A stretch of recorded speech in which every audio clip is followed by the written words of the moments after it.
छ कि छैन छ भने देखाउनु पर्यो। तपाईँले मलाई तपाईँले प्रमुखसँग जति अकाउन्टेबल हुनुहुन्छ उप प्रमुखसँग पनि अकाउन्टेबल हुनुहुन्छ।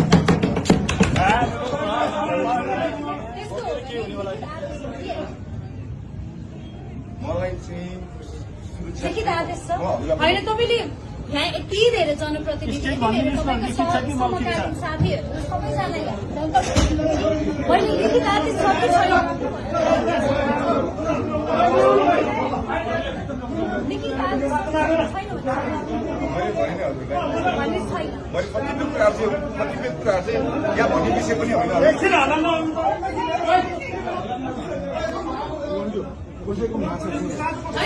आदेश दिने हो भने लिखित आदेश हुनु पर्यो कि त मौखिक आदेश हो भने पनि आफू आएर भन्नुपर्छ होला।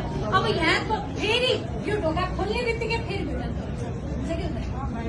अब त्यो भिडन्त फेरि बनाउने कि नबनाउने? भिडन्त नगर्ने हो भने त व्यवस्थापन त गर्नु पर्यो। अब त्यो व्यवस्थापन गर्नको लागि मैले तपाईँलाई उपप्रमुखको हिसाबले यहाँ निर्देशन दिइसके व्यवस्थापन गर्नु भनेर अझै तपाईँले त्यही कुरामा स्ट्रिक हुनुहुन्छ भने प्रमुखले अगाडि आउनु पनि सबैलाई जवाब दिनु पर्यो।